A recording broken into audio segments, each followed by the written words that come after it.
మీషో నుంచి ఒక టైలరింగ్కి సంబంధించిన మెటీరియల్ అనేది ఆర్డర్ చేశాను అనమాట. ఇప్పుడు ఇది ఎలా వచ్చిందో మనం చూద్దాము. ఫస్ట్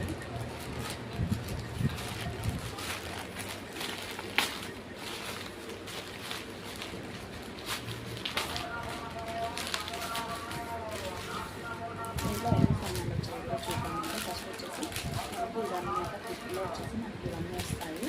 ఇందులో వచ్చేసి మనకి స్కేల్, నెక్కి సంబంధించిన కొన్ని డిజైన్స్ అనేది ఆర్డర్ చేశాను అనమాట.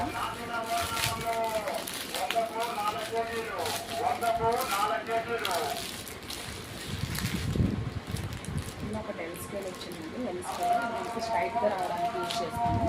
ఒకటి వచ్చేసి నార్మల్ స్కేల్ అనమాట.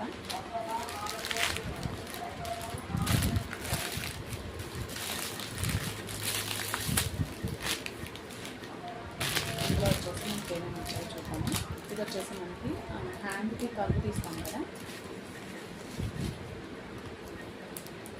ఆ కర్వ్ స్కేల్ అనమాట.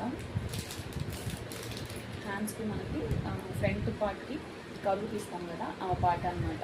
అది అంటే ఆ పార్ట్ని మనం మార్క్ చేసామన్నమాట. ఇంకొకటి వచ్చేసి మనకి ఆర్మ్ హోల్కి యూజ్ చేసే స్కేల్.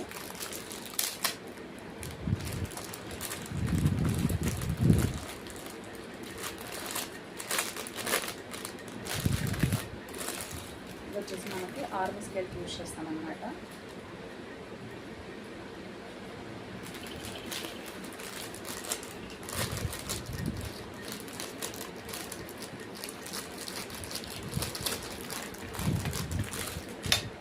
నెక్స్ట్ వచ్చేసి ఇవన్నీ మనకి నెక్కి సంబంధించినవండి. ఇది వచ్చేసి నార్మల్ స్కేల్ అందరికీ తెలుస్తాను. ఇది వచ్చేసి మనకి నెక్ ప్యాటర్న్స్ అన్నవి బ్లౌజ్కి కానీ, అంటే బ్లౌజ్కి అయితే మరి చిన్నది అవుతుంది అనమాట. డ్రెస్సెస్కి వాటికి మనకి నెక్ ప్యాటర్న్స్ డిజైన్ చేసుకోవడానికి ఇది నెక్ డిజైన్స్ అనమాట. ఇది ఒక షేప్ నెక్, ఇది వచ్చేసి వీ నెక్, ఇది వచ్చేసి మనకి రౌండ్ నెక్, ఇది వచ్చేసి మనకి రౌండ్ నెక్లోనే కొంచెం ఇప్పుడు డ్రెస్సెస్కి ఈ డిజైన్ అనేది ఎక్కువ యూజ్ చేస్తున్నారు కదా, డ్రాప్ లాగా వస్తుంది కిందికి, ఆ షేప్ అనమాట. ఇది వచ్చేసి ఇంకో డిజైన్ అండి. ఇది కూడా మనకి ఇది ఒక డిజైన్ అనమాట. టోటల్ వచ్చేసి మనకి నెక్ డిజైన్స్ వచ్చేసి మనకి 4, 5, 6, 7 వచ్చేసి మనకి నెక్ డిజైన్స్ అనమాట. ఒకటి వచ్చేసి మనకి ఆర్మ్ స్కేల్, ఒకటి షేప్ స్కేల్, రెండు వచ్చేసి నార్మల్ స్కేల్ అనమాట. క్వాలిటీ అన్నది బాగున్నాయండి. బిగినర్స్కి చాలా యూజ్ అవుతాయి. మీకు ఎవరికైనా కావాలంటే కామెంట్ చేయండి, నేను ఖచ్చితంగా లింక్ అన్నది ఇస్తాను.